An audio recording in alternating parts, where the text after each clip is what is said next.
Hello guys, welcome to 254 News Network. Thank you so much for clicking, and shout out to all my subscribers, both new and returning.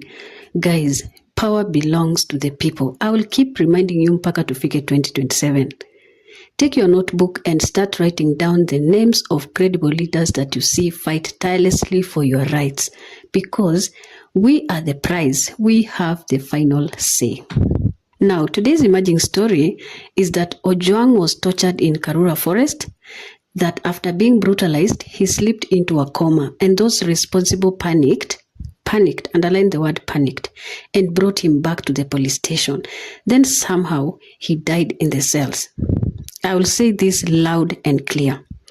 I do not believe that narrative. I believe the intention from the beginning was to kill Ojwang, and now the system is trying to cover it up with a manufactured script.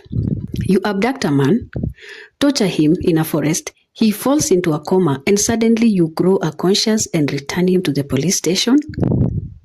Guys, and not just any other police station, one where CCTV footage was already tampered with. That is not coincidence.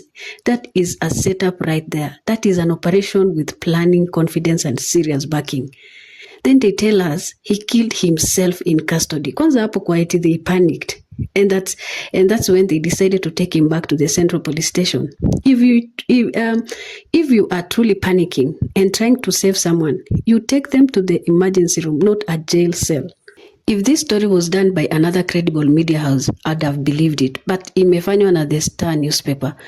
People have always said time without number that the Star is state controlled, and that is why they are trying to blind us with that PR cleanup job meant to soften the truth and protect the DIG, to make it seem like his intentions were not deadly.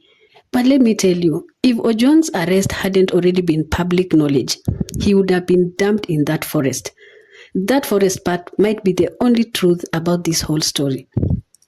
They were forced to return the body not because of panic, but because the lie was too fragile to hold.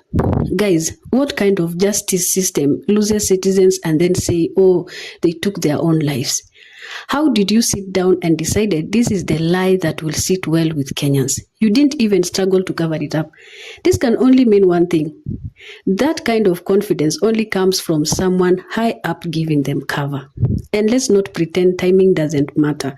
Just days ago, Kenyan activist Boniface Mwangi was abducted, tortured, and sodomized in Tanzania. And guess what they did? Instead of demanding justice or condemn the act, they apologized to Samia, the same regime allegedly responsible for the assault. Where is your dignity? Now, suddenly we are hit with this explosive, horrifying story. But ask yourself, is this being used to shift our attention? This country has mastered the art of cover-ups, but as citizens, we must master the art of not forgetting. Ojwang was hunted, tortured, and killed. We cannot let that pass. Not because trending hashtags change the system, but because public memory is power. And if we let them erase him, we are agreeing to be erased next. Yeah, that's it, guys. Stay loud and stay focused. And don't forget to support me by subscribing. See you guys on my next.